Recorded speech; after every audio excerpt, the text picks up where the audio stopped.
Hello, everyone, and welcome to Trek Prime Episode 46.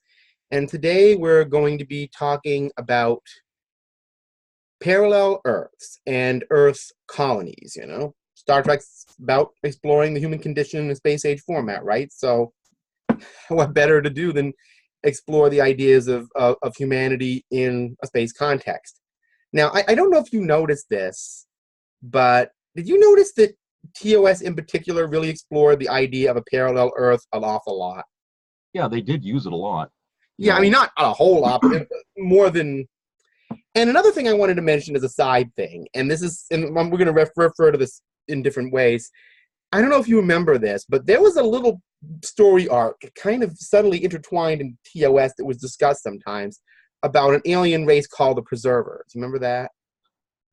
They were kind of like biological gardeners who went around, like kind of Johnny Appleseeds in space. They would go around and kind of seed themselves on other planets, and then we never heard about it. Yeah. Until sometime later in TNG, but I'll get to that a little later. But there's a theory I have about the Preservers that I want to put in here. And, honestly, with all the conspiracy theories about Star Trek going around right now, I don't want to spread rumors. This is an internal theory, an in-universe theory, and it doesn't hold any basis, so I'm not trying to start something. It's an idea that I wanted to bandy around with you, but it's not the whole point of this video. We're just discussing the human condition in space with these episodes. So we're going to start with TOS, and I'm going to ask you as we go along if I've already discussed these episodes in other podcasts we've done.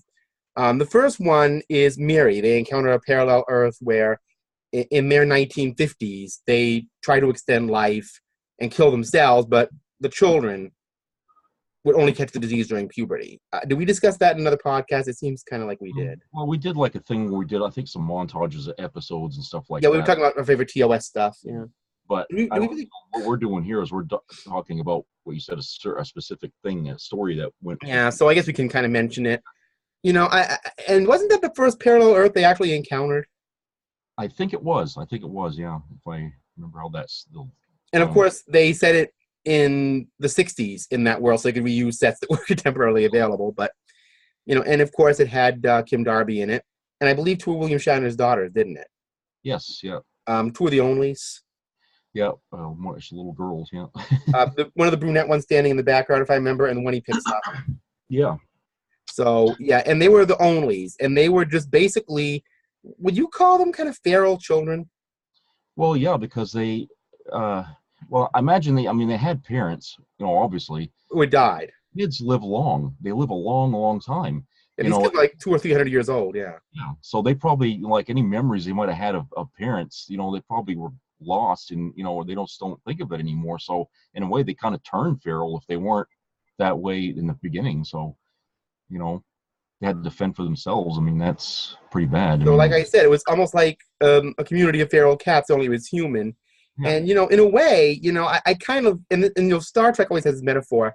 I'm wondering if, this wasn't Star Trek's way of kind of doing a roundabout story of what happens in places like Bombay with the slumdog culture, where, there's just too many children and they all kind of become feral at a certain point. Yeah. I'm wondering if that wasn't kind of a reflection on that in a way, maybe. I don't know. See, at the time, I to this day, I really don't know what they were trying to say other than the obvious, which is, if you mess around with nature, I mean, you're going to screw, Well, that was the base story of it. But, I'm just wondering the idea of feral children. Yeah. I mean, but, maybe that's from, maybe some isolated areas of the world where, the kids are pretty much, Well, like I said, if you have a country with a huge population like India and China, yeah, where they fill up your house with, people just to get one boy, to carry on the line, you're going to have the issue of slum dogs. Yeah. So I'm wondering if that was the case, having the parents die with a disease rather than abandoned makes it a little more kind of sci-fi-ish. But, I just always speculated there was a kind of a thing about that because this planet was kind of like, and, this is a thing we do a lot now. This was kind of a dystopian Earth, but a dystopian Earth that happened on another Earth that wasn't the Earth we knew. I'm guessing at that time, I think scientists were probably theorizing that there could be other worlds that look just like Earth, maybe, because they kind of dropped that concept in, you know, decades after that, you know. Yeah, I think we kind of talked about that in the Science of Star Trek one. People thinking that, oh, planets would never look like Earth. Well, you know, maybe they might. You know, some might. But I mean, to have the same continent structure and all that, I mean, that's pretty. I think that's going just a little bit too far there with this theory. I mean, you could have. I don't know. They said that planet had the exact same proportion of water to land, but they didn't say they were exactly the same. So yeah, that's right.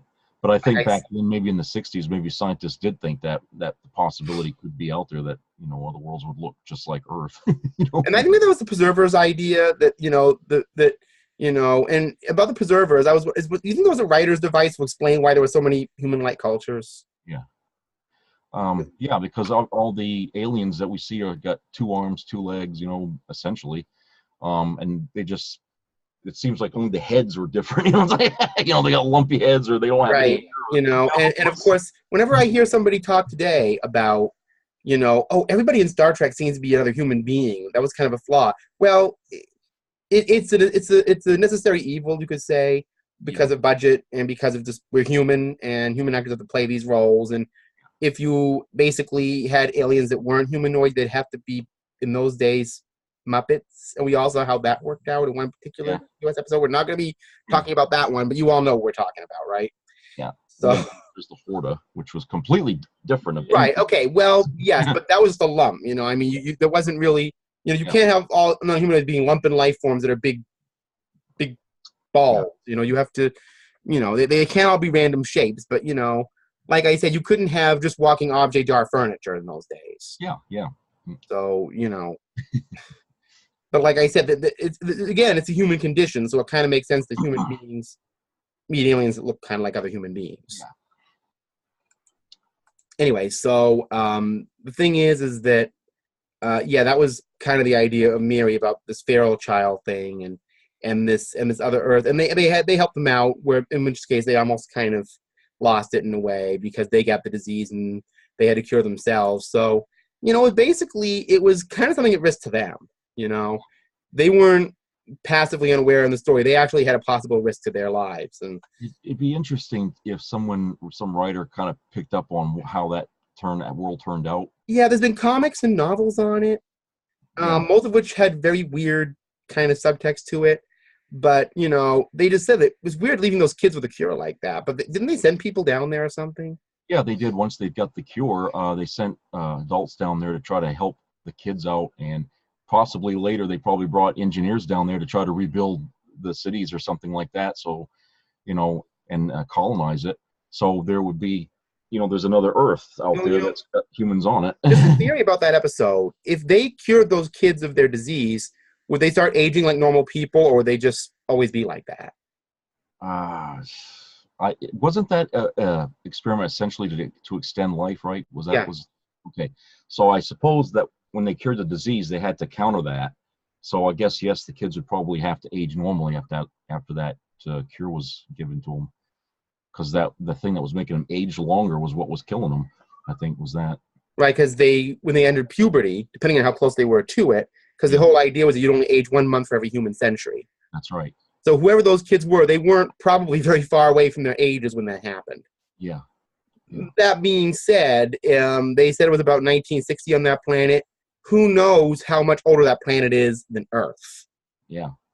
But it's just the idea that, you know, because, you know, the Federation would just kind of turn that into like another headquarters kind of planet, because it's like Earth in a lot of ways. So you probably have another Starfleet headquarters, on this. Maybe. I don't know if they would interfere with the Onlys. I mean, unless they just age normally. And yeah, I mean, because they didn't have any. All their society was gone. I mean, they didn't have anything there. I don't even know if the Prime Directive would even apply in that situation, because all that was left was just the children, and they couldn't create. And they weren't exactly human. They were a parallel human.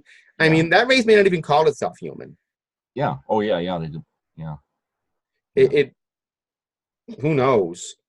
Anyway, so I mean, like I said, I just think they would kind of refer to themselves as the Onlys at that point. That would be the name of their species, because that's all they really knew. Yeah. So that maybe they kept the name, to separate, to distinguish which was from Earth and which is from their native world. So, Right. So the next episode I'm going to be talking about is also from the first season of TOS, and this is just a straight colony story. That's really more of a character setup at the end of the day.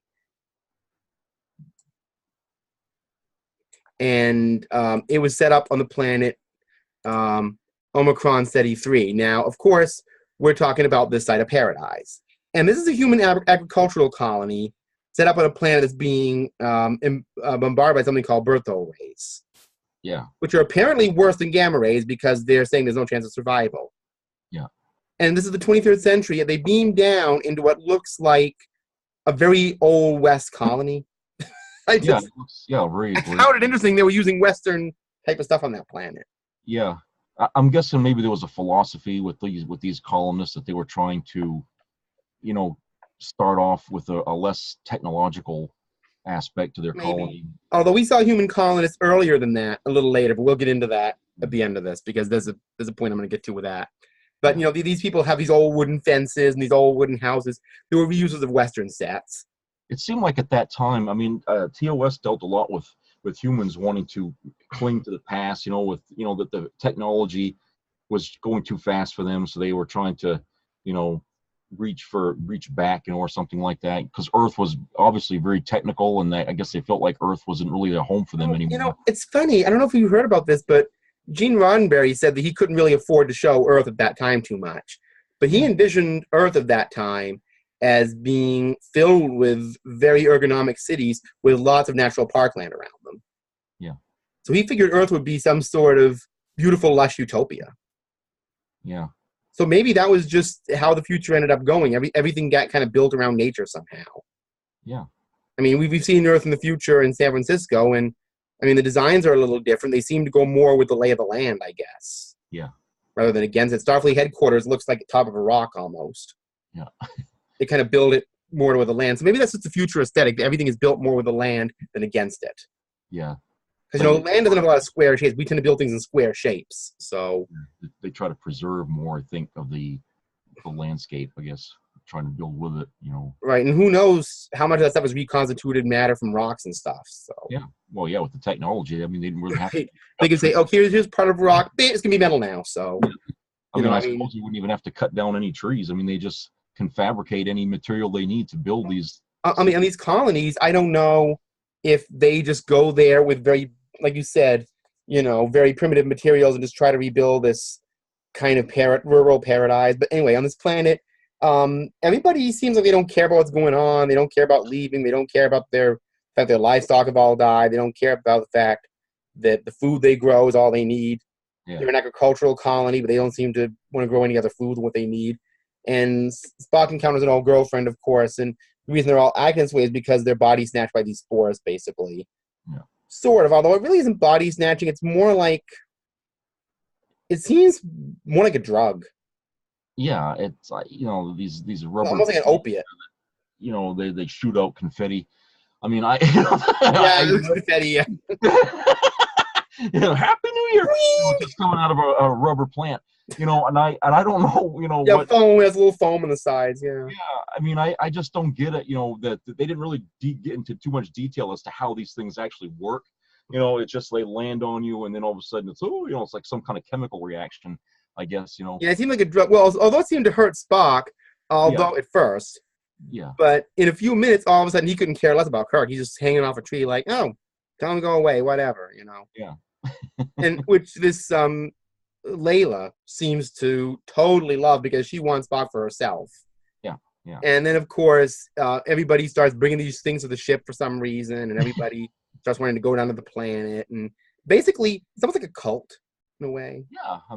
Yeah, did they say somewhere in the episode that those things came from outer space or something like that? And landed? Yeah, there were space travelers, and that these spores just enter those plants. And yeah. That's weird. I don't know. Those plants were the aliens. Yeah. So apparently these things have some kind of an intelligence, I would imagine, if they are aware of somebody being around it, and they would know enough to shoot the confetti. You know what I'm saying? There must be some sort of an intelligence at work. So maybe like a bee colony or something. Yeah, except the people didn't really seem to change in their knowledge or in other people. They just seemed to change in attitude. Yeah. Almost like they were opiated, Yeah. medicated. And they seem to give them this resistance to Bertol radiation because when they had Right, that was one of the things. The Bertol radiation wasn't affecting them. It killed all the animals, but not them. Yeah. And you know, and I noticed though their focuses. Like there was a part at the end where they had to send down these ultrasonics, which made them all angry with each other. Where I think wasn't Bones fighting with the head of the colony or something. Yeah. And then because he's trying to assign him some work assignment, and all Bones wants to do is make mint juleps and talk like he's a southerner. Yeah, suck on straws. Yeah, he's sitting around like some guy on a porch in Georgia or something. You know, he's just, you know, and see how fast I could put you in a hospital. Right, and then they start fighting, and then the guy is like, "We've done nothing here," so you know, all of a sudden their focus is all changed, and like, "Oh, okay, so we'll go back to the ship," and you know, Kirk has to be that episode where Kirk is fighting Spock, and then he has that freaking bar, and he just bolt. It just looked like he went through a paper towel roll. It was yeah, that was a little weird because you wouldn't think that would be the case with him, but we got to see just how strong Spock was in that, you know. Well, you know, I mean, it was better than Khan with that little thing that little nerfy looking thing. Anyway, so yeah, so we have that one, and you know, basically they didn't have to do that with Layla because all Spock had to do was go back to the way he was and disappoint her, and the spores couldn't survive on negative emotions. That's right. You know, kind of like negative emotions affected the Telosians in the cage. Yeah. But not so much that they could just not read through it. Yeah. You know, so they had to have a clarity of mind to read through it. So they had a barrier up to that. So now the next episode I'm going to mention here is really iffy because it's not about an Earth colony. And we've mentioned this, I think, in at least two of them, Return of the Archons. There was an implication that the Archons were from a starship that had come there in the past and had just integrated into the society and been absorbed. Yeah, a starship, I think, from the Enterprise era, if I'm right. Well, actually, I'm pretty sure from what's been mentioned that it was actually one of these. Daedalus, yeah. Yeah, because remember, every ship that went back and interfered in TOS was supposed to be a Daedalus class. Okay. So, but like I said, this is the Horizon, and we all know what happened with that one. Yeah. So anyway, you know, them apparently going down there and leaving the book with the Iosians, but yeah, like that's not. I didn't really count that as a parallel Earth episode because that's just a culture that decided to be copy pastas of Earth. Yeah, they just imitated everything. What their natural state would have been if. Yeah. I mean, they were very, very primed for being altered. You know. You know. Anyway, so the thing with that is that, you know, it's funny, you know, on that one, I'm just going to mention that quickly, that, you know, it's funny to have, like, 20-style gangsters with names like Jojo Krakow and Bela Oxmix. They almost sound like some kind of made-up name, but that's exactly what they are. They're aliens who are humanoid and very human-looking, but their names are not human. I can't imagine that one book had all the data that they needed. It was a little book, too. It didn't like it was that big. I mean, they could make the automobiles. They had and the details are perfect. I know it. I mean, it's like, you know, how much was in those? What was that book? Not like a flash drive or anything like that. This was like just what was that book? Gangster Kit Top 10 Tips. Yeah, I mean, you know, like a how-to, you know, or something. You know? I mean, here's how the suits look. Here's how the guns look. Here's how the radios look. Here's how the buildings look. Yeah. Here's how the cars look. Here's how you make the mortar to make the buildings. I mean, was it like an instruction manual? Yeah. I mean, I always thought it was more like a guide, like a historical guide about how these people lived or something, or like a historical thing. But I didn't say, well, here's how you build this, and here's how you do that. Was it like the Anarchist Cookbook or something? I guess, I don't know. I mean, because they get every detail down to the letter. Yeah.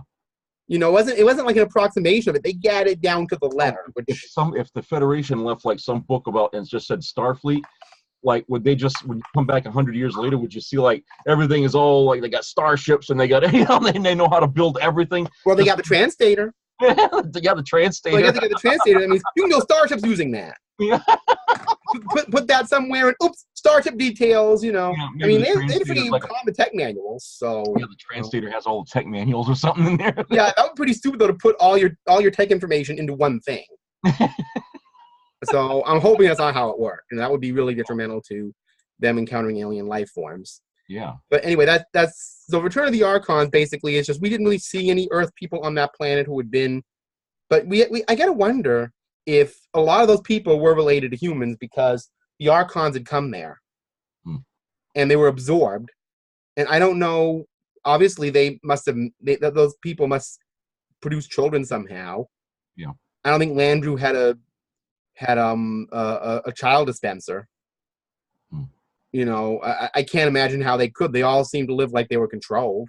I don't know. I get the impression that, maybe they were all killed off because they were probably trying to do like what Kirk was doing, try to. Right. He said a lot were absorbed. Yeah. So I'm thinking a lot of them integrated into. So there was some human in that society, but I don't really consider that a human colony. That was more like they just melded with whatever that was. Yeah. Although it sure looked kind of Western again. Yeah, it did. It looked Western, but you get the impression that there's like not much beyond the borders of this little town. I mean, it's like, everything is just there. Well, he referred to a valley, so yeah, I don't know what's like. Was it like a frontier town? Because he said they were once a very advanced race, but Landru returned them to the pioneer days or something. Yeah. So who knows? They may have been more advanced than Starfleet at one time. They had that light thing. Yeah, light panel. Yeah. So they must have been pretty advanced. But anyway, the next one is a little more overt in terms of, and it was actually one of the first episodes that Gene Roddenberry wanted for the post-pilot TOS.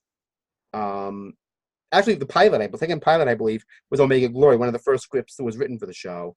Mm-hmm. And basically, this is the Exeter? Yep. Yeah, the Exeter, they go to this ship and they find that everybody in the ship has been reduced to chemicals, their chemical makeup. Turned into salt. Right, basically a pile of inert chemicals. Yeah. Looks like chemical salts. Yeah. So anyway, so I'm assuming everybody just sweated all their water out and that was what was left. My mother has a hard time thinking that that's what would happen if you ever sucked all the water out of a person, that we would just be like powder. Well, they repeated that again in TNG, that when they had those parasites, that humans would collapse into a few pounds of chemicals. Yeah. But if the water was drained out, but what it was a bacteriological agent that was introduced on this planet, which again was a parallel Earth that looked kind of like some undefined dystopia. Yeah, it looked like almost like Old West, but very old, like way before that. Yeah, it looked like Mad Max, really. Yeah. So that would imply that maybe there wasn't a more advanced civilization. And the Asiatic culture had kind of taken over. There was kind of an Asiatic culture called the Coms. Yeah. And there were the quote unquote white people were all living like the Native Americans and were into ritualistic worship and shamanism, and they wore basically kind of furs and things like that. Mm-hmm. And they were considered barbarians and savages and all this kind of business. But these Combs were apparently very long-lived. Yeah. I'm guessing the Yangs were not. But anyway, now, remember we talked about admirals in TNG all being corrupt? Yeah. There seemed to be a trope in TOS. Every Captain but Kirk was terribly corrupt. Yeah, I know.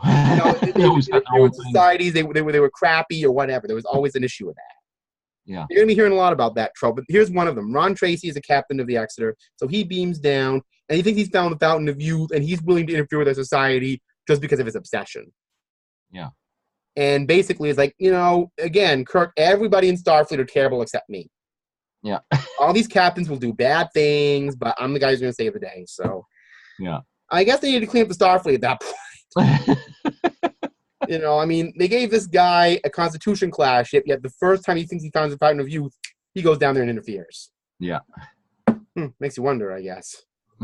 I'm surprised Kirk didn't in that situation. Well, he had some obsessive moments, but somebody got him out of it because he's the hero character. Yeah.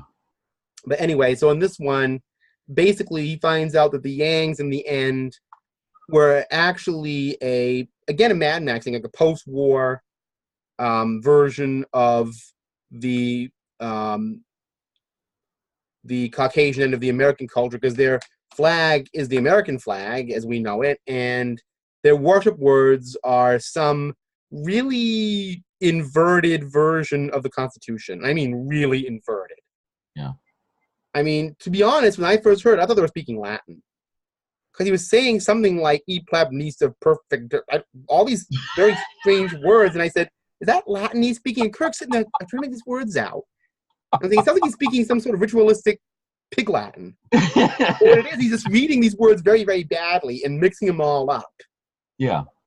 And because this paper's is so old that over the years the pronouncing of it got lazier and lazier through each generation, and they just kind of mumble it out. So eventually, I guess we the people somehow translated to "e pleb nista." And Kirsten's like, I know this word. And I'm thinking, I don't know this. I guess that's what happens when you don't have an education system anymore and it's been wiped out. So you have your words get inverted and lose their original meaning. Get passed down by word of mouth only, and And if you notice, all the words sound pretentiously ritualistic too. Everything being very drony. And finally, he's teaching them the meaning of their own words. So of course, Kirk is making one of his big speeches in the end about, you have slurred the meaning of your words and everything. So it's basically a political commentary, because this is the height of the civil rights movement. And, basically saying that, don't make your country constitution so flexible it can mean anything you want it to. Yeah. That it has a meaning and you have to deal with it. Because these people, they were totally just making it into this ritual fantasy word. Yeah. And he was saying, well, this means something very specific and you can't just go around messing it up.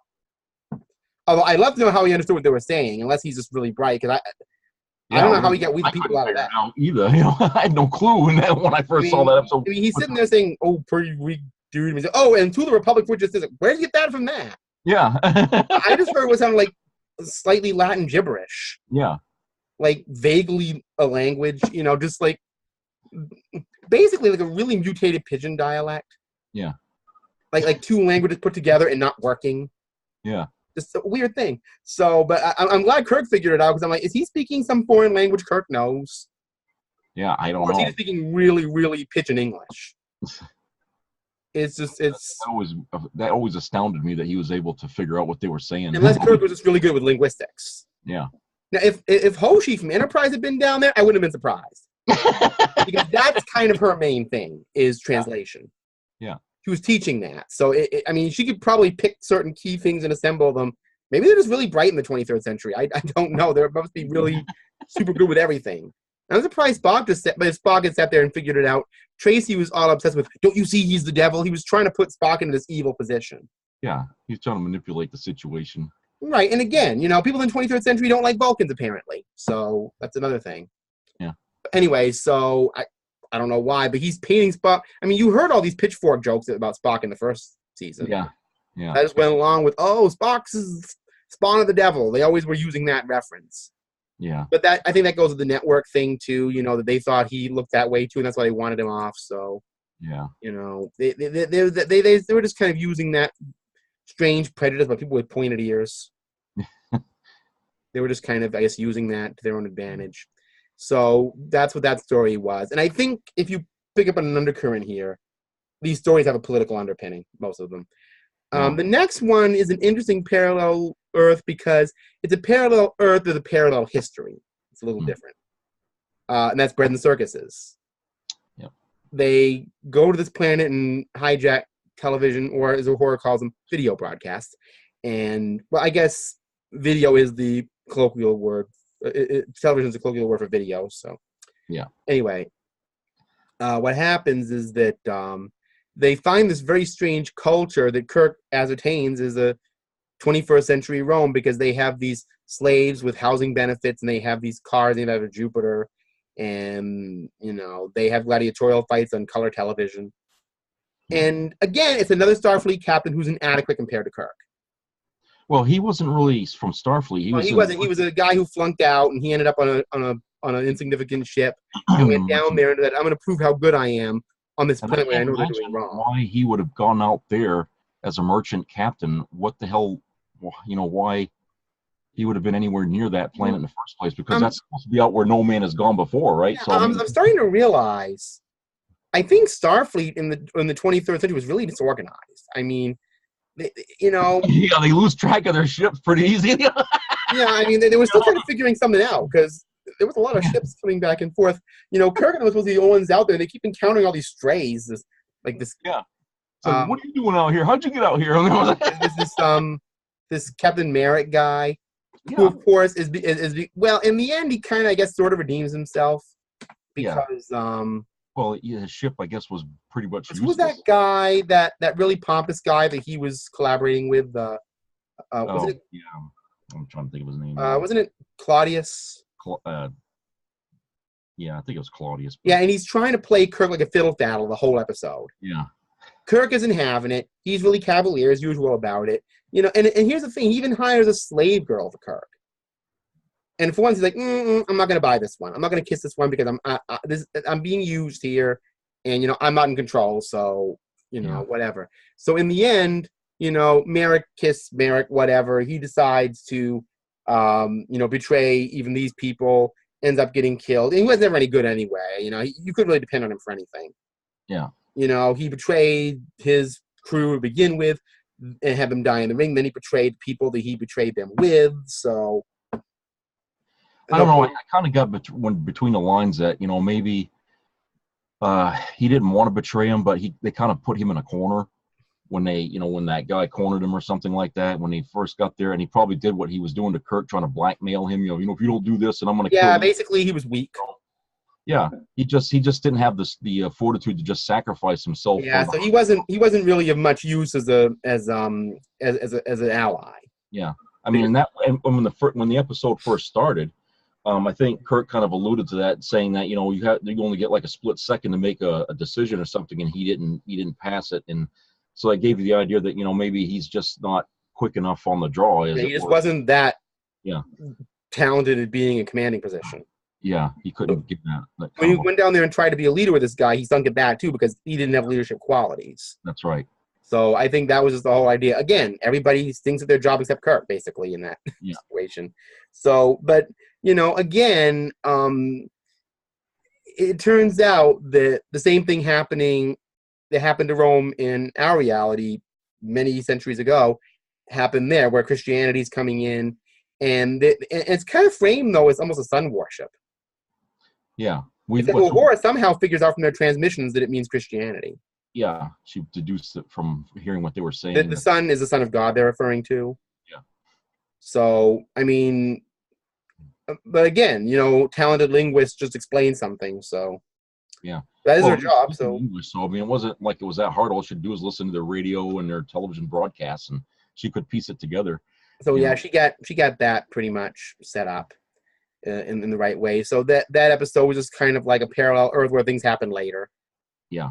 So again, an interesting world to revisit, but you know, I don't know if they're going to reach the Crusades by the 24th century, but we'll see. I guess I would wonder what would happen when they start splintering off of their planet and start going out in ships, if they're going to, you know, become a problem, you know, for the Federation or something, you know, because they're kind of militaristic and violent, you know.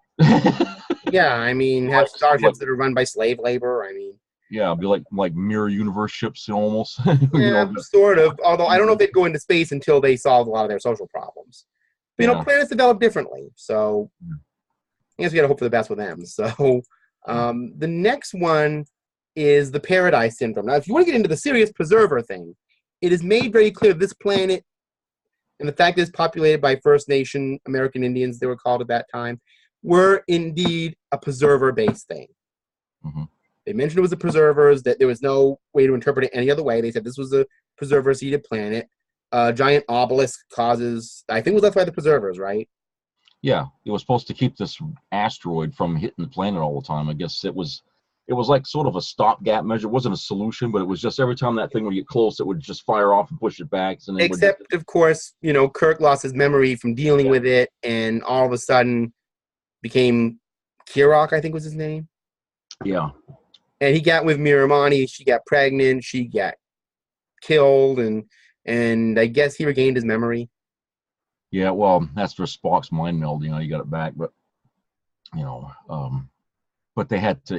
Spock figured while they were trying to come back to the planet with just impulse power, what those little symbols meant on the thing were musical notes, sort of. And he right, because the communicator triggered it.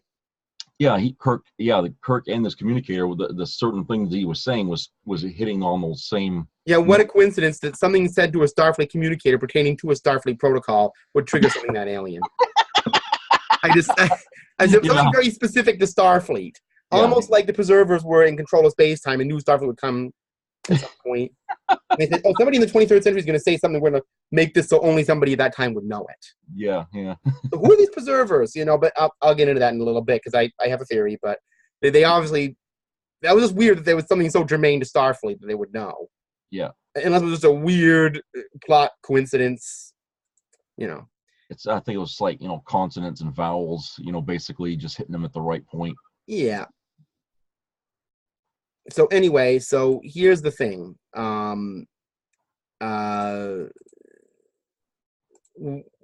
We're going to.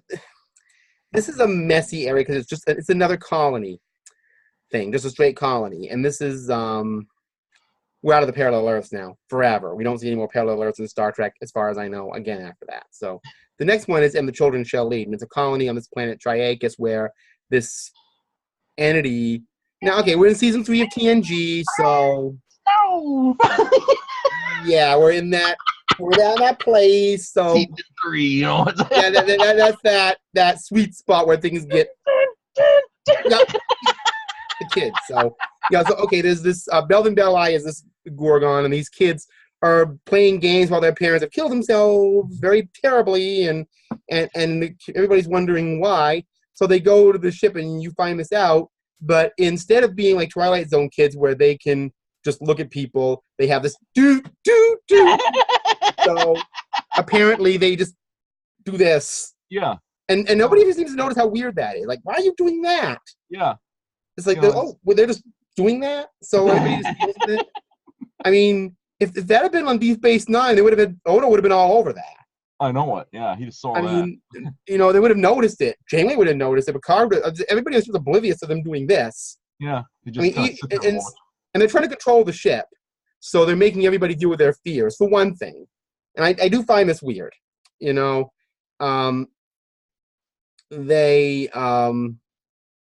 make Sulu see these giant samurai knives coming at the ship. And he's ultra serious, like, there's the controls! I mean, they obviously took away his logic.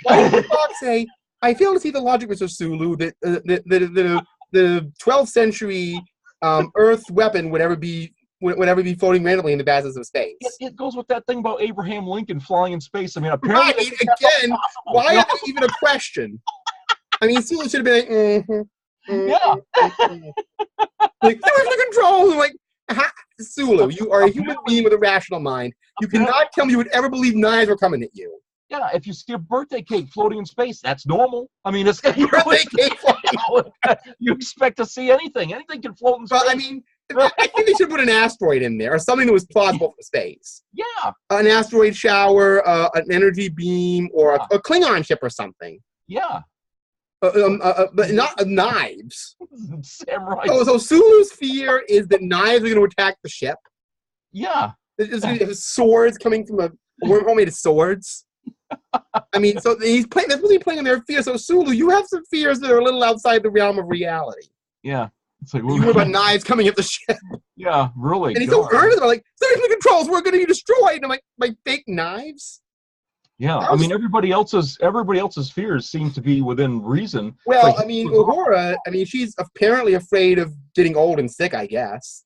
Yeah. And she's being shown that, so that's plausible. Yeah. She's not worried about becoming strawberry shortcake or anything. She's thinking about, the Sulu, they give him the most ridiculous possible thing. It's like, we know this guy is very bright and the voice of reason. Why on earth would he be afraid of knives coming at him in space? Yeah, I mean, just the idea would have been made him laugh. I mean, just the, I know you guys are screwing around with me. Yeah, that was season 1 and 2. Sulu, I don't think would have given a. Yeah. I would have cared about that. Yeah. Like I said, I just didn't buy that one. It's like, come on, of all the things. And then of course we have Kirk, and of course somehow they made him think he was losing command. Either that or make him act really weird. I'm losing command. And it's like, okay, so we just more season 3 Shatner fun time, Yeah, I know it. I mean, on and on. it's like, okay, here we go again. More of that season 3 Shatner. Okay, yeah, this episode's full of a lot of that. God. And then, of course, in the end, they have to kind of make the kids deal with their fear so they can help them. So that's all very nice. But, I mean, they could have cut out some fat in that one. Yeah, there was weirdness in that. I mean, honestly, the knives with Sulu and yeah, all that. I mean, but that's what season 3 was. They had good ideas, but trash can lid. They just... So, I mean, like, and that's actually one of my favorite season 3 episodes, but I have to cut that out in it because there are sometimes I'm like, you're kind of spoiling the drama here. Yeah. Like I said, there's no way I'm going to buy the Sulu's going to be afraid of those samurai knives. That was just absurd. And what's funny? In the remaster, they could have put anything in that. Yeah, you think they would have changed that, but I guess like, that was dumb when they did it in TOS. They should have had an asteroid coming to the ship, so they made it a little more plausible why Sulu might be afraid. Or make like he's trying to pilot through an asteroid field or something. Right, an asteroid field. They keep coming at him. Yeah. But instead, they keep these knives in, and I'm thinking, that was dumb then. No, put that in there. Replace it with a Klingon ship, or a fleet of Klingon ships, or a giant star, something. Yeah. Yeah. Something, or a nebula, something other than these knives. that I can't believe Sulu would have a terrible fear of. I mean, jeez. I mean, what would happen if some alien decided to play darts with a view screen on the Excelsior? Darts. I can see Sulu now. There's been going to be destroyed by those darts. Yeah. Really? No. I mean, no. Sulu is not like that. No. Yeah. They shouldn't be anyway, unless God Almighty. Not if he's a helm officer on a Constitution class at that time. No. So I mean, if he thinks that knives randomly float around in space, then anyway. Yeah. So no, I don't buy that. But that was running a human colony, so I had to mention that. But the knives. Yeah. So anyway, we're out of TOS. We're up to TNG now. Yeah. Now this is an episode that is controversial, but it has some funny moments in it too. But it's an interesting human colony situation because it kind of deals with some issues we've talked about. And of course, I'm talking about Up the Long Ladder. Oh, okay. It's a starship that it deals with another kind of sleeper ship. Mm-hmm. The Mariposa, wasn't that a DY 500 class or something? Yeah, it was one of those. It was gussied up Botany Bay, but it's existing in the world of warp drive somehow. So would you say that would be like before NX-01 kind of time period? Well, it's about 30 years before. So, I mean, now today they'd probably have made it a warp delta or something, but, I guess it was like an early colony ship. Yeah. But we know they had colony ships different than that beforehand, but whatever. They have these big DY 500 ships. Maybe they had warp drive and we just didn't see it or something. I don't know. Yeah. But, anyway, so it had these people on it who were from something called the European hegemony, and they were kind of agrarians, and it had these people with more sophisticated technology, so they split off into 2 colonies. One apparently ended up like very old Irish farmers. Yeah. Like with chickens and basically wearing rags. I don't know why they would imitate 18th, 19th century Irish culture in that time, but if they came from a post-atomic Earth, who knows? I'm just guessing. So, of course, that's part of the controversy. Like, oh, you're making fun of the Irish. I don't know about that. If anything, they were kind of funning at Klingons a little bit because, again, we have that idea that everything Klingon has fire involved.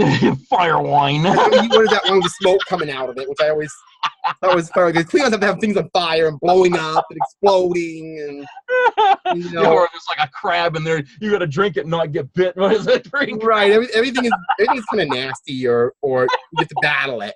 Everything is a fight. Like I said, I can just imagine, with maybe some of the Klingons, if you order a meal that's alive, it might come out and try to claw. You have to fight with a little back left and then eat it with a little back left. Klingons. Back. I can see it now. Fight with your food. Defend yourself against your dinner. Oh, whatever. Anyway. Everything is served live. Nothing's killed. It's all live. So he gives him this stuff. But anyway, one of the keys is that in this one, Riker gets pursued by a woman, rather than the other way around. Yeah. And which I find interesting. And he totally takes the bait, but of course, Riker. Yeah. Well, yeah. Resistance is futile. Yeah. Anyway. Not like you really tried to resist anyway. So they go to the other colony where everybody's a clone. And I don't know if you noticed this. A couple of the clones look a lot like Eddie Murphy. I didn't see that, but Well, the two guards who are flanking. One of them is the guy that Pulaski is scanning. Uh-huh. If you look at them, the haircut, just the facial shape, they look a lot like Eddie Murphy. So I just always say that, oh my God, they had Eddie Murphy clones on that planet. And the reason I say that is because he wanted so bad to be in Star Trek. He wanted to be in Star Trek 4. So I'm like, man, that would have been great to have Eddie Murphy clones in there. Yeah. That would have been awesome, So I always talk about that with that. But of course, this future society is screwing up so bad because they're cloning each other to build a society, and the clones are turning out right, I guess. Yeah, because they keep making copies of copies. Right. So it's like I guess that, instead of just using base DNA, they keep copying from each other. So you don't have a situation like in the animated series with Spock 2! Spock 2, yeah. They don't get bigger or, make you don't have these giant people walking around. They're just these apparently inviolable clones. So they try to steal from Pulaski and Riker, and that doesn't work out. So then in the end, they have to basically reunite the two colonies and turn them into a somewhat polyamorous society where they're mating with several different people. Which one of the colonies... I got to give Geordi credit in that episode. When he walked into that office and he asked, if he saw Pulaski or Riker, he played it really cool. I mean, you didn't even know that he even got it, that they were lying. Yeah, because they were saying, we never seen them. Oh, I just have to go hunt for them. And then he goes, well, every time I met somebody, some clone lied to me. Yeah. I mean, he didn't say, oh, wait a minute, you guys are lying. He didn't even drop his guard on that. He just okay. Geordi was really cool about that. But, I think because he had a visor, he learned not to act like it was that obvious. Yeah. But like I said, he kind of knew instinctually he could. But imagine him as a security guy. Yeah. Without visor, he could be intense. And if you use him as interrogating. Yeah, he's got a built-in lie detector in there. Yeah, exactly. And he can read human physiology. That was kind of an interesting thing that they put that mechanic in there. Yeah. But I suppose it would stand to reason if you can see in different spectrums and stuff like that. I mean, it's kind of logical. Yeah, so, I'm just surprised they didn't really go into that a little more in the course of Star Trek. I think it would have been really cool to do that, But anyway, so again, we had two human colonies that were kind of started together, and then they ended up together. I think Picard said that. Yeah. Even though one were kind of, like I said, 19th century Irish people, and the other ones, I guess, were more like typical humans of their time. Yeah. I guess. I don't know. They seem like, I don't know. The other colonies seemed like they were neutered. The one that was like the Aguarian colony, you would think there would have been more people, because remember when they were saying how many people were on the other planet was quite a bit more. Well, they're all clones, but yeah. But the other ones, they had females and they had men, and all that time they didn't really make a big. Well, we don't know how many people they beamed up. They just had that little group. Yeah. They might have beamed them all, other ones into cargo bay somewhere. We only saw that one particular group. There might have been many more. Yeah, maybe. And you saw them. There were two of them were pregnant when they beamed them up. Yeah. They were just having babies all over the place. Yeah, so you would figure it was a rabbit test kind of culture, it looked like. Yeah, there'd be a few thousand at least, Right. So with the other ones, it just was basically like they were kind of a neutered race with absolutely no sense of sexuality, just kind of neutered. Yeah. And they said, oh, sexuality is kind of gross and repugnant to us. And the other one, that seemed that aside from working to build their colony, that's all they basically ever do for their spare time is make babies. Yeah. So, and again, I know that's kind of the source of a lot of the riffraff about this episode, that, well, it's going by 19th century Irish stereotypes. No, it's more like a colony of people who were just having babies all the time thing. That's the way I see it. That's the way they chose to live. Right, they were just very nubile. Yeah. Where the other ones were kind of, oh, we're too good for that, Yeah, so they had to make a two sides of the coin, basically. They had to show an opposite to what. But the only thing I wonder about that is that if one of the colonies were called the Bringloidy. I don't know who the other ones were called. They were just colonists. Yeah. Mariposan, I guess, was the name of the other one. But I'm guessing if these Mariposan colony and this other colony got together, if a very biologically stable Bringloidy person, but a very biologically unviable Mariposan clone got together, wouldn't there be some genetic problems from the clone? I don't know. I mean, according to what Pulaski said, they'd have to have. Because it would be very close to inbreeding, because the clones are all clones. Yeah. Yeah, I guess you're onto a good point there, because if she was saying you have to have several different partners, even that wouldn't be a good idea, because then you're creating. Well, imagine if 3 very different Bringloidy had 3 of their female partners, it'd all be the same female. Yeah. So it would kind of be like, okay, I forgot which one. It would be just weird. Yeah, I don't even think their solution would have been a solution, actually, if you think about it, because if they only had so many different variants of clones, I mean, what was there, 6? I think there were 5. Yeah, 5 or yeah. Because there was the guy who was the leader. There was, I presume, that guy who was doing the cloning. Yeah. There was a woman, and there was that Eddie Murphy guy. Yeah. And I think there was another guy there too. I'm trying to think of who the other guy was. But that's only 4. But there were only 5 of them. Yeah. So there's only 5 different versions of a clone they can mate with. So that's not very, very good to begin with. I think the Bringloidy would outpopulate them. They would kind of breed them out, if anything, because the clone civilization, what's there, would just simply phase out. Yeah, maybe they tweaked it over time and brought in, some other thing. I don't know. I think that was a temporary stopgap, because they weren't staying at that planet. They were going out and exploring other things. So they were just whatever. I mean, they were chasing down a signal. So that wasn't really, Yeah, yeah. That's another thing I noticed about later Star Trek. And even when they get into Enterprise, a lot of these hunting down human colonies that just get abandoned. I'm guessing in the 21st and 22nd century, a lot of colonists went out there and just were like. I thought the Vulcans wanted to keep humans in the solar system and not let them out. So apparently they. Well, I guess some of them said, "Well, we'll get by you. We're not going to go out and explore. We'll just find another planet. Goodbye, you. Yeah, really.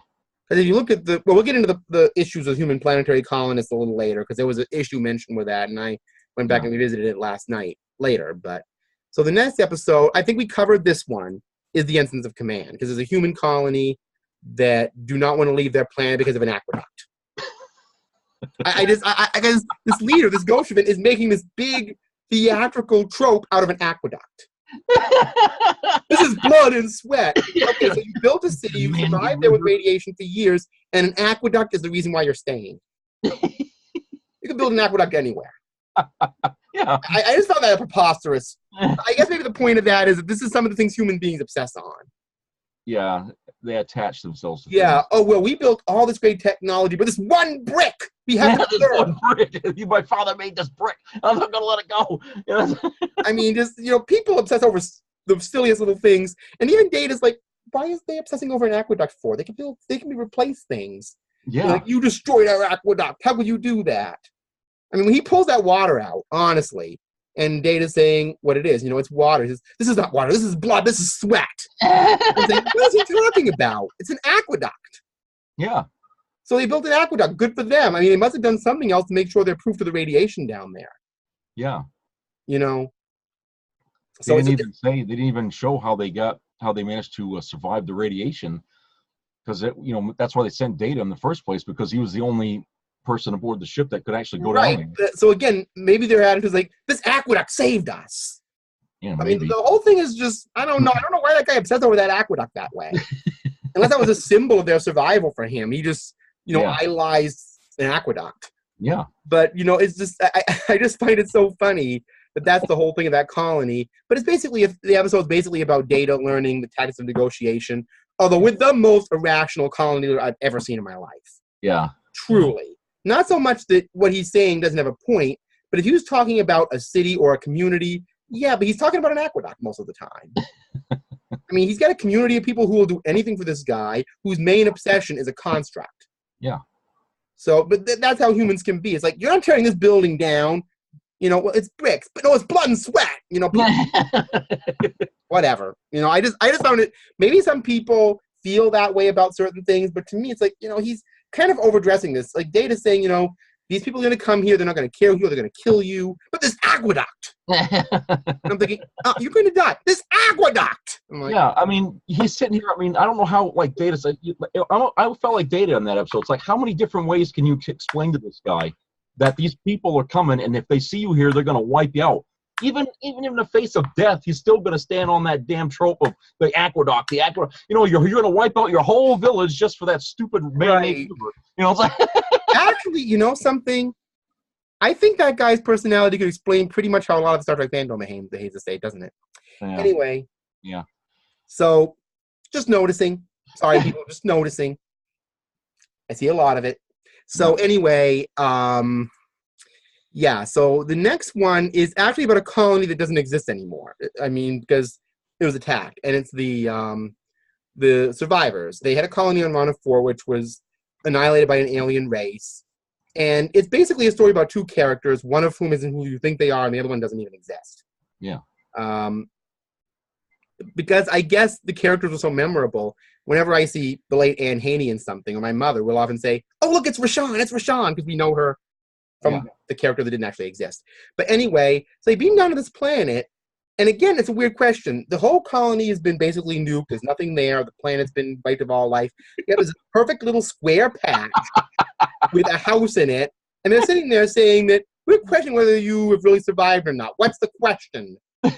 Why would an alien race literally cut perfectly around this little patch? There's nothing wrong here. Just keep moving on. We're fine. It's like, for some reason you were spared. Well, of course, there's something going on because they cut perfectly around your house, like they went down to little laser cutters. Yeah. I mean, if the guy was involved in surroundings, why didn't he make it look a little more plausible?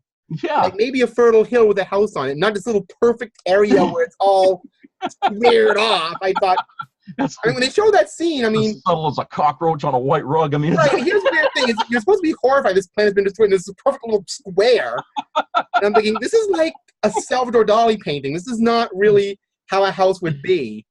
And they're questioning this, like the Lincoln coming in. That's the first time on TNG there was that suspension of. I get it's science fiction, and I'm not picking nits. You know, obviously I love Star Trek, but I find it weird that they would have this perfect little square. You know, unless they were just really good landscapers, and they're like, well, it was a little sloppy, so we'll just make it perfect so everything looks uniform. Yeah. But if their colony had survived, you know, if their one house had survived and that attack was that recent, how would they have the time to garden that perfectly around it? Yeah. So just the idea, it's so, and when you see it on the planet, it's this little perfect square. Yeah. And I'm thinking, geez, boy, this race, their carving skills were excellent. They destroyed the whole planet, but put everything around that one little thing. So, you know. Could have matched that. So for a guy who was an alien who was into illusions and false surroundings, he made it a little bit too logical, the proportions of everything. Yeah, I know. It was like exactly around the house, not like they spared a hill with a house on it or a part of the land with a house on it. No, perfectly around the house. So I just, but again, when they come down, to me, there would have been no plausibility that was real. Like, okay, this is just too perfect. Yeah, yeah. It is too perfect. It would sit there and say, well, we're gonna destroy the planet. We'll cut right around this house for no reason. They could have held the audience and sort of like still trying to figure out what's going on if they didn't make it look so obvious that there was something going on. Right, just have it be squared off like that. Yeah. You know. So, but I mean. And to be honest with you, Riker doesn't seem to believe it, but it's like Kirk saying that, well, I don't believe this for a moment, it's Lincoln, but we'll give him he flew at you in the middle of space on a chair. we absolutely know this is not Lincoln. Unless in your version of the future, Lincoln can fly in space. On a chair. With no spacesuit. So, yeah. The little gaps they should have... Anyway, so that's a human colony that was destroyed. And basically, it's a very... I guess you could say tender story about an alien going back to Earth and meeting a woman who apparently does not know he's an alien. Yeah, he created her so that because he was living. Well, she met him and she said that he was a student who wasn't matching his socks up, and you know, which I mean, in the 23rd century, I would have figured, that's a little strange, but I guess she just thought, okay, I can fix this guy and not realize he's an alien. He's just living amongst humans for some reason, you know, So whatever. So that happens, but he brings her back, and and everything to this perfectly arranged little house. So, Yeah. I mean, I get that they want to recreate the house, but just the idea that the land would be so perfectly landscaped. Yeah. Is just a little weird that they would. I mean, you must have known that somebody was going to come looking for this colony and find out why they aren't getting any more reports or anything like that. So, I mean, how dumb could he be to just he couldn't cloak it or anything like that, because remember, he made it look like he destroyed it, so you couldn't see. But he screwed that one up, because when they destroyed it and the house appeared back there, then they knew. Yeah. So why didn't he just leave it where it didn't, where it wasn't, you couldn't see it from Unless Picard secretly got it the whole time, like, no, there is no way this house is going to be, because it's all perfectly landscaped like that. Yeah. I'm just going to sit back and watch my crew go through this, and then I'll kind of be the one to solve this later. Yeah. So, because sometimes Picard can be like that. He kind of knows what's going on in the beginning. Yeah. And just kind of like, I want to see where this goes. Yeah. I mean, if you were a Starfleet captain, have been around as long as he did, a planet was wiped out, and you saw this little perfect square patch of land.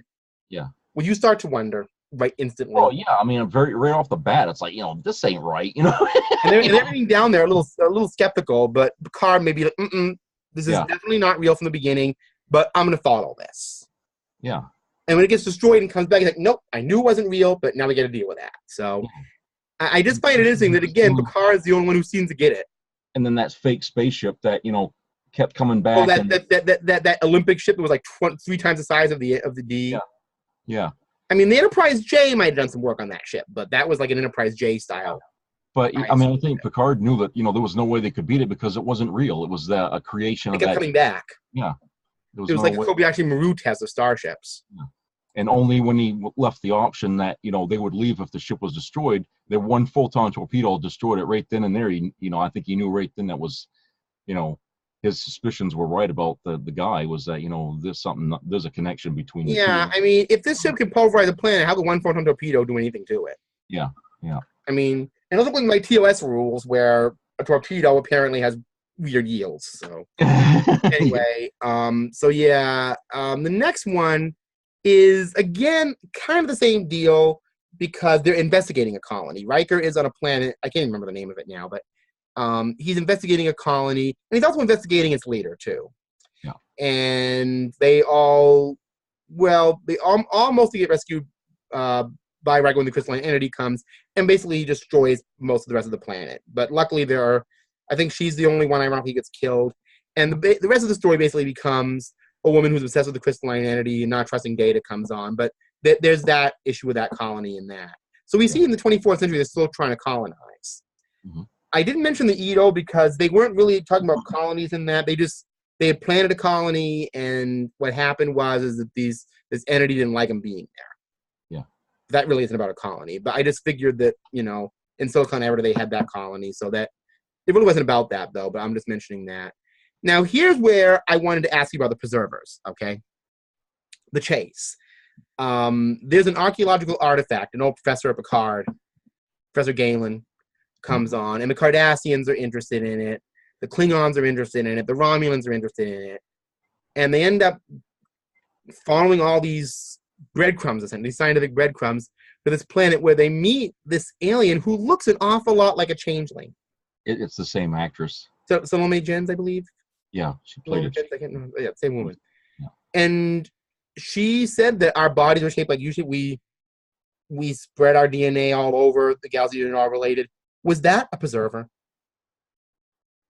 I guess if you logically kind of assume, the way Kirk, remember when they meet those in TOS and you see them balls there that and Zargon was in it and those Sargon. Yeah. That's kind of like what they were doing, right? So I mean, it would be sort of like maybe that would be possibly how the preservers would have looked. I mean, because that's what they were doing. They were seeding their DNA, as it were, into these different worlds. Well, you got to wonder if maybe that was the whole thing about Gene Roddenberry dealing with religion. That people we thought of as, because remember Sargon's people said perhaps the legends of an Adam and an Eve were one of our travelers. Yeah. And they described Kirk's body as looking apparently like Sargon's. Yeah. So if you're doing a Sargon movie, I guess Shadow, you get a job. Yeah, but then there's that episode where Q, remember, was the last episode, and he takes Picard to the beginning of time there, or to the Earth when there was no. The first protein was forming. Yeah. Yeah. So I mean, would you say that this would have been after the preservers showed up, or? Well, I don't know. I mean, I don't think the preservers went there and just popped some life form down there. I think they just basically seeded the biological material. Yeah. And when the proteins met, they ended up devolving that way. So it would have been after. Yeah. It might have been there before. I mean, they might have just gone there and seeded these planets with their DNA so they'd evolve that way. Yeah. I mean, I don't see them as doing anything like. I don't think they said we're gonna plant primates on this planet so they'll all evolve the same way. They probably just, put the DNA in there. I think there's just one confusing thing about it is that wouldn't all the races be essentially around the same age? I guess if the preservers. We don't know if the Romulans, the Klingons, and the and I guess with Romulans we could kind of say the Vulcans are involved in that. Yeah. But the preservers, who knows how long ago they were? They might have seeded people at different times. Like they might have seeded races like the Vulcans and presumably the Elorians first. Yeah. Assuming Elorians are actually humanoid at all, considering the strangeness of their species. That would probably give reason why some alien races are more advanced than others because they were seeded first. Right. So Vulcans were probably seeded earlier because they were, remember, their warp ships were already warp 5 when they kind of met humanity. That's right. Except from Cochrane, because we'll get into that a little later. Again, we're going to get into how much more advanced Vulcans are in a little bit. But yeah, so I just, the chase, I always wondered if that lady was a former preserver. I think she was. I think that was supposed to be the intention, was that this is what they look like or something. Forget about that. They mentioned that in TOS, but it's like they should have mentioned, that's the preservers. Yeah, we were studying them in the 23rd century. I don't know why they didn't mention that. Yeah. Because that was a big issue in that time. Mm-hmm. The next one is kind of randomly about, although it's more of a Crusher ghost story, and that's Sub Rosa. Now this is I know there's an oddity episode for sure. Yeah. For one thing, Crusher is mating with and somehow addicted to a ghost. I say that because there are times when she's not around this Ronin character where she seems like she's addicted. Yeah, it's true. I mean, she's sitting in bed like, I'm lighting the candle, where are you? Yeah. Is he crack? Or something? Is he psilocybin? What does he have addictive properties? Because she's acting really strange, even for her. I mean, because Crusher usually doesn't act like that. That's true. She's one of the more rational characters when they stopped having her be wallpaper. So by this point, she's an established character. Oh, and this is another little just the Star Trek goof I'm talking about in this episode. Crusher and Troy were supposed to be wandering off to her grandmother's house to look at things or whatever. And then Picard is talking to the colony leader. And mind you, Troy and Crusher are supposed to be off scene. And when Picard comes around the other side, and you see Troy coming right around him. So apparently Troy was doubled on this planet somehow. It's just weird. Yeah. So this is a little mistake they put in. But anyway, so there's this colony where somebody wanted it to replicate Scotland. Yeah, they bought all these aliens there because they apparently were in love with Scotland too. So it's like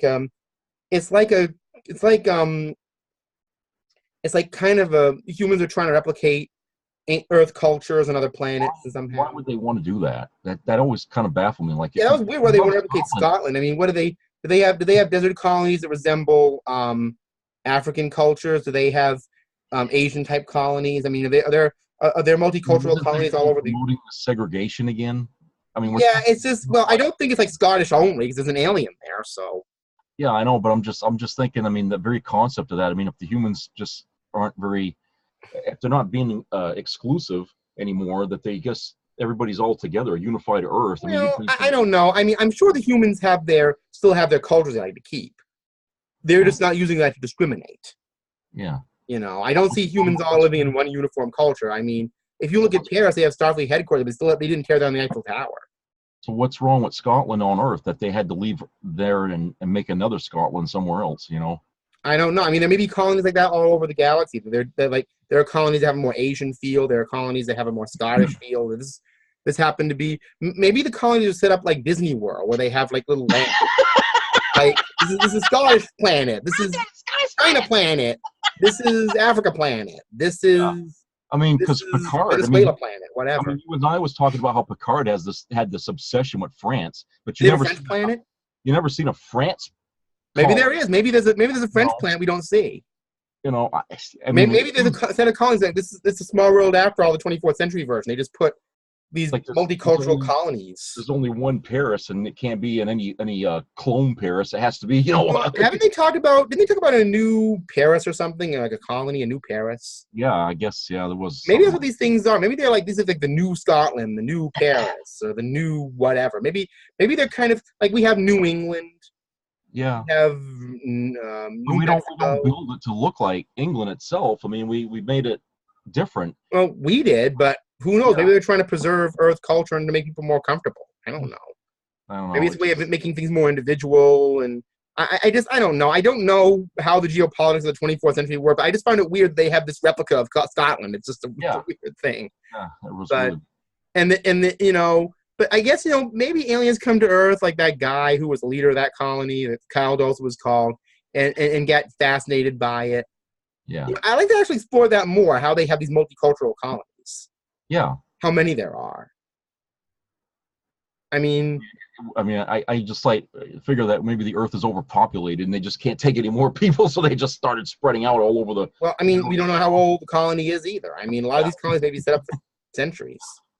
By then, so this is weird, but that again is the Next Generation. So Deep Space Nine really didn't deal with this. Now this is they had one episode where there was a human colony. Remember where they had Cisco locked up in a box? Oh yeah, well that was one of these kind of cult situations.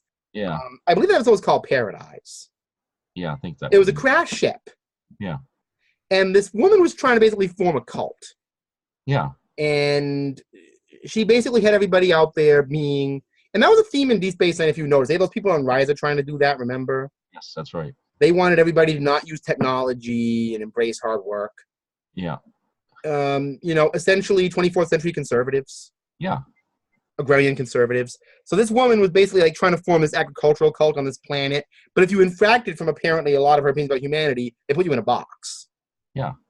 And so they had very draconian punishment, which is what this episode was about. So yeah, Paradise. Thank you for mentioning that, because I always think of that more as a cult, kind of thing. Because again, you find out at the end that she was lying all the time, that they could have left. Well, because she kind of cause the crash of the ship. Yeah, she did, and then told them they couldn't leave, but they could all along. So it kind of goes with the fact that there's like a few people on Earth who still have this idea that the past is what's the most glamorous. Yeah. And except these people are kind of flaky and they're willing to, get rid of rationality and law in order to enact that. Yeah. So, it basically points that there's still an ugly end of humanity that's kind of in there a little bit. Yeah. There's still things that need to be dealt with in humanity before they can actually evolve further. But it's like one or two. It isn't like whole communities, like one or two people who are just kind of out of it and just have their own little issues or whatever. And that's what the case was with that. So it's like, okay, well, you live in this paradise where you do everything for yourself, but if you don't, you go in a box. Yeah. So it's basically super, almost cartoonish draconian, but still basically the idea that they're doing that. Thank you for mentioning that. I forget about Deep Space Nine. But the one I wanted to mention next, it's really not a parallel Earth or a colony, but it sort of is, because there is a colony involved. Voyager's, what was supposed to be their season 1 finale, but ended up being their season 2 premiere of 37s. Oh, yes. Again, Voyager kind of answering the Amelia Earhart issue. Yeah. That the 37s are brought back, and apparently a few of them are considered important enough to enshrine. Yeah. Whereas the rest of them basically live on that planet and evolve and apparently build an Earth-like culture. Mm-hmm. And so there's a human colony because aliens kidnap them.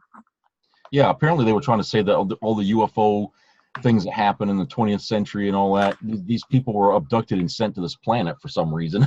Well, hey, it's better than Section 31. Yeah, I guess. I mean, it's better to just say, oh, well, this is all just, we can all link this to alien travelers or whatever.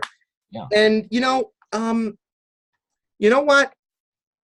Now that we finished with Voyager, I'm going to go into Enterprise a little bit, but, you kind of brought me to an episode of that that I wanted to mention that kind of had the same theme, but I'm going to get into that after the first one. And I watched this first one last night, because this is definitely directly about a colony, and that's Terra Nova. Now, there's a number of things I wanted to mention in this episode. I don't know how long since you've seen Terra Nova. Yeah, I've seen but it. I haven't watched it in a while. I used to watch that a lot. But to me, it was one of the more interesting ones of the first season, because it kind of dealt with Federation building. Yeah. They had this ship, the Costantoga, I think it was. Yeah. And it was a warp ship that took 9 years to get to this planet, and it was meant to be torn down and built into this colony.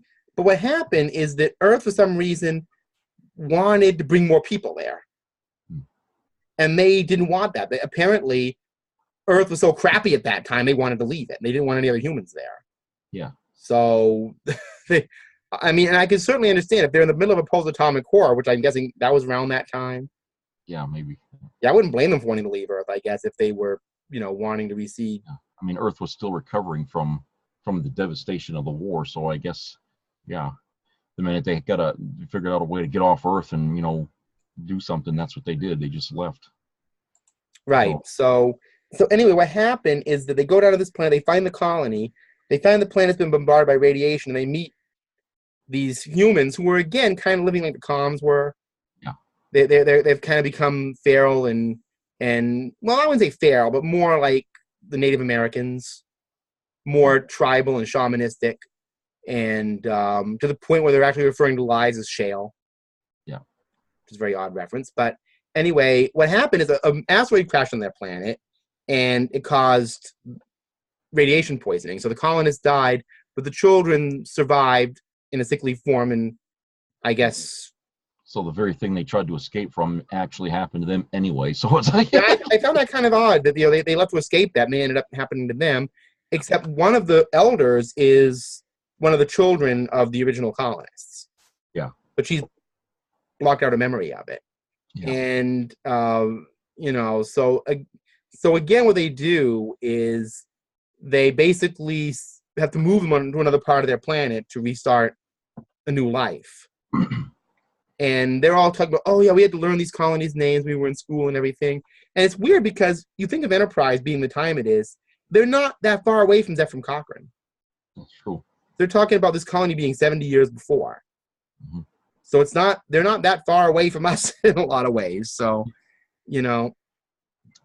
it's just weird to, because this happened in the late 21st century, early 22nd, I guess. So, it's just interesting to hear about this colony so I'm guessing a lot of the early colonies probably just fell apart, except the Martian one and except New Berlin on the moon. Yeah. So again, that New Berlin thing. I wonder if New Berlin was designed like the old one. Like they rebuilt Berlin on the moon and serves under a dome, Yeah. Moon Berlin, Yeah. I want to see New Berlin someday. I'm wondering if it's like a moon version of literally Berlin. Yeah, that's the one thing they never show on Star Trek is what the moon looks like. If they have all these people living on the moon, what does it look like now or in the 20? We don't even see Utopia Planitia. We know there's a shipyard in orbit. There's also a colony on the planet. Yeah. And we know Mars is partially terraformed, so. Yeah. So there's a lot going on Mars anyway. I don't know. Maybe they don't want to really deal with the human world. They just want to deal with humans being outside their world and seeing other people, so they don't. But this is the first time we really saw how a human colony started and apparently failed. Yeah. But, it kind of failed, too, because you could see they were very attached to humanoids who were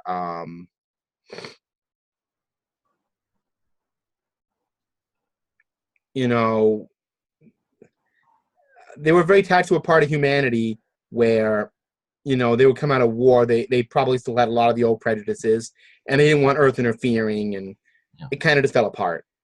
And like I said, that woman and them had a lot of hatred of humans because the last things they remember hearing were their parents complaining about humanity. Yeah. So it kind of shows you how a planetary colony could fall apart under the wrong circumstance. Yeah. So it's kind of an interesting story. But again, I wanted to kind of go back to that TOS that we were talking about, which I forget now.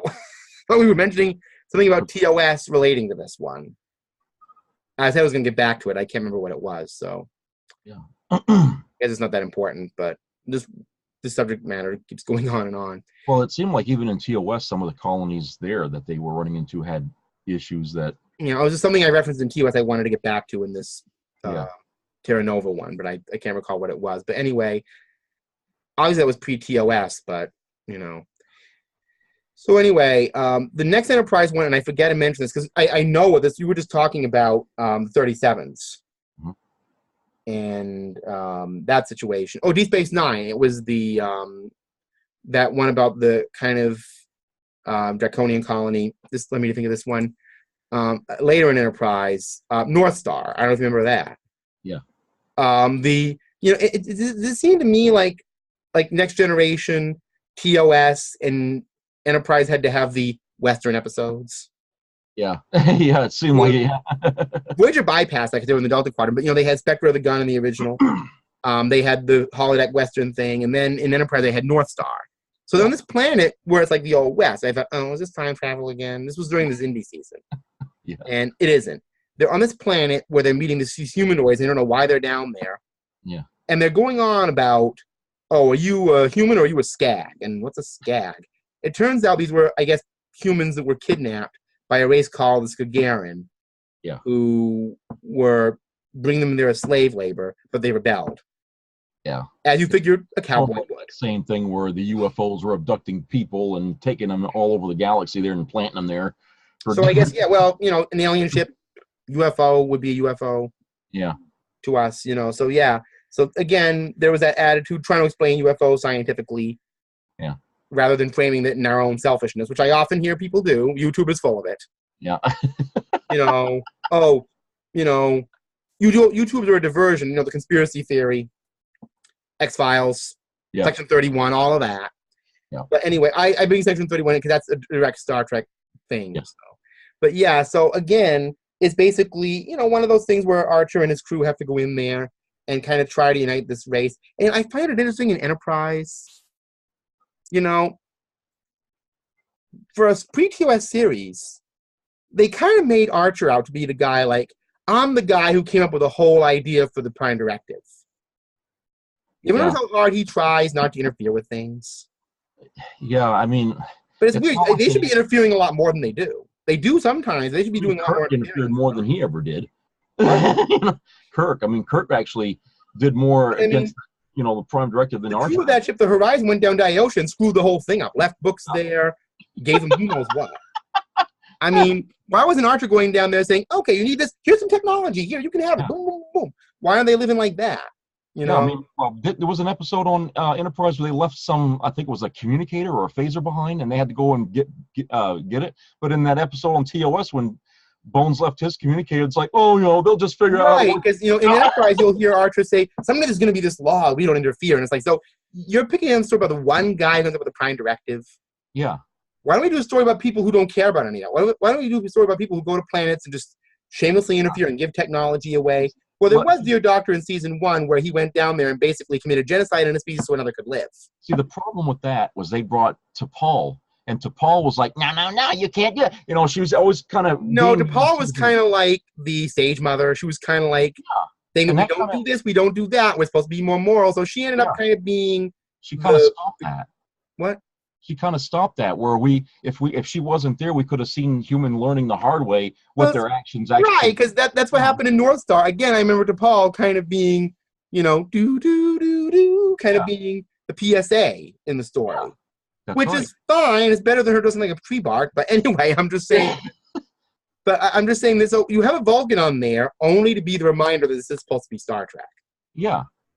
Where they said we want to, in the beginning of Enterprise, they said we want to show people interfering in other cultures in this. And we really didn't see a lot of that. Yeah. We saw Archer, who was trying to be a moral guy, to the point of allowing himself to be imprisoned. half the second season. And, well, not literally, but it seemed like it happened a lot. But, and then you have T'Pol who's there reminding us, well, we got to have moral derivatives. You can't do that. You can't do this. Yeah. I mean, remember in the pilot where Trip was basically trying to get that woman to pull that mask off the kid's face, and T'Pol did exactly what you just said? Yeah. I mean, by all measures, they should have had him go over there and unknowingly kill that kid. Like, this is a lesson he has to learn. Yeah. Rather than have T'Pol be the one, no, we don't do that because. I mean, it makes Vulcans seem like they're, kind of wizards. Yeah. Maybe this is the beginning of powered Vulcans. That's why I never liked the idea from the very beginning of the show that the Vulcans were kind of holding our leash, humans' leash, and because the way Gene Roddenberry had described it, it was humans went out into space and we found the Vulcans. It wasn't the Vulcans came to us. It's we went out into space and we found them, and that's why I said no, you can't do it like this, because then the Vulcans are always going to be there, forcing humans to do things, and it's going to make it seem like humans never learned from their mistakes. So the Vulcans made sure we did, so it's like, it takes away the whole thing about Gene saying humans evolved from their primitive state into a more highly evolved species, but now there's it kind of made it seem like Vulcans were sort of acting in loco parentis to humanity and saying we're gonna dish a little technology to you out, and then if humans invented warp drive, why didn't it just happen organically? And if the Prime Directive meant so much to Vulcans, then why were they interfering with humans? From the that just creates a whole rabbit hole of things that. Yeah. So I never. I was hoping the Enterprise would go on a little line to explain how that evolved and what we know. Yeah. There shouldn't have been any aliens at all on Enterprise. I mean that. Well, I can see Vulcans being there, but not the way they were. Yeah. Of course, First Contact. I don't want to get into a Vulcan conversation again, but First Contact also put that into question, because you said originally the Vulcans were supposed to be humans in space. Yeah. Well, that was Klingons. I'm sorry, not Vulcans, but yeah, Klingons. Yeah. Yeah, I heard the same thing about Vulcans, but I guess it's just funny that Vulcans have this relation with humans that was so based in kind of control. Yeah. You would think that Vulcans would just kind of be there and that would be it. Yeah. I mean, they certainly wouldn't be meddling with human affairs if they cared at all about the Prime Directive. In fact, they should have bypassed Earth altogether when they found out the condition our planet was in. When they saw it, they would say, "Oh, these people are too primitive. They're too violent. We don't want to, just leave them." Instead, they went down there and they start meddling with them coming out of the war, and then they're saying, "Well, no, you can't have a Warp 3 ship yet. You got to wait." It's like, what the hell? Well, you got to wonder, did Zephyr Cochrane have a Warp 3 or 4 ship ready to go then? And they're like, "But we're going to take that apart because you can't." Yeah, we could have left a lot sooner from Earth, if the Vulcans hadn't held them back, So. So in other words, they kind of turned Vulcan into the villains. That's the way I felt about it. Was like they're the people essentially holding everybody back, and then it kind of came off in the end like, well, that's why Bones doesn't like Vulcans, because of the way they acted in the past. That's probably why they picked that stupid song for Enterprise. Oh, you can't hold me back no more. Oh God! They're not gonna hold me down, boy. Yeah, someone's trying to get free of the Vulcans. Maybe that's what they were talking about. Well, I don't know. It's just like, why pick the Vulcans to be that way? Yeah. And then the whole show, the Vulcans are emotional, and they had secrets, and they were involved with intergalactic affairs, and it's like they weren't even Vulcans in that show. Right? They were more like Romulans. Yeah, they acted like Romulans. Yeah. And then I guess we find out later that we're getting into an Enterprise discussion here. I don't. Enterprise could be kind of its own thing. We do. It is. Yeah. Note to self: do a thing on Enterprise. I'll write that down actually. But because Yeah,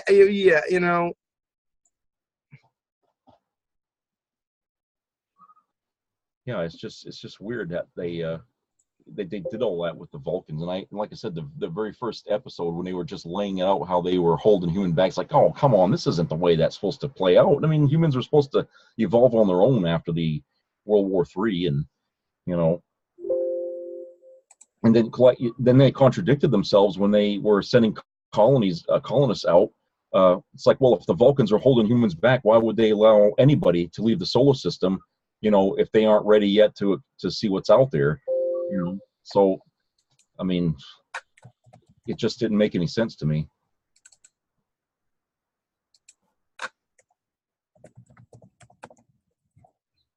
Yeah. So, is there anything more you wanted to say about, parallel Earths, human colonies, preservers in this that I haven't already said? Oh, I think we got all the colony ones. I think, and then of course, you got to figure, the ships that take generations to go out and back. Remember they had that one in Enterprise where they had a cargo. Oh yeah, the freighters, the Fortunate, and the other one. Colonies in a way because they have to be out in space all the time, practically. Yeah, you got to figure that in the 22nd century, space really was the final frontier. I mean, they were really out there winging it. Yeah. They weren't out there in these comfortable ships like the Enterprise D, where it's like the Marriott Convention Center and everything was all posh and carpeted. Now, see, that's where they should have brought in Nicholson there, Nicholas Meyer, rather. I'm sorry, Nicholas Meyer. That's when the ship should look like submarines in space, because that's the 22nd century. Right? The ship should have looked. And Nicholas Meyer might have been really good for this for Enterprise. Yeah, because that would have fit the aesthetic of the period instead of doing it where he did it in Star Trek II and and later. I mean, it's like the ships would have looked more like that, more utilitarian, clunkier, looking like that. So why they didn't have him kind of inject his kind of thing into that, I don't know. I mean, yeah, I guess that makes a little more sense. So anyway, we're on to episode 47 next week. I don't know what we're going to be doing. I have some ideas. I don't know if Jeff does, but we'll figure something out. But that's basically what I have to say for the day. And to the rest of humanity, keep doing your best in hard times. Remember, 2020 is coming up. Keep doing your best. Anyway, until then, next week, live long and prosper.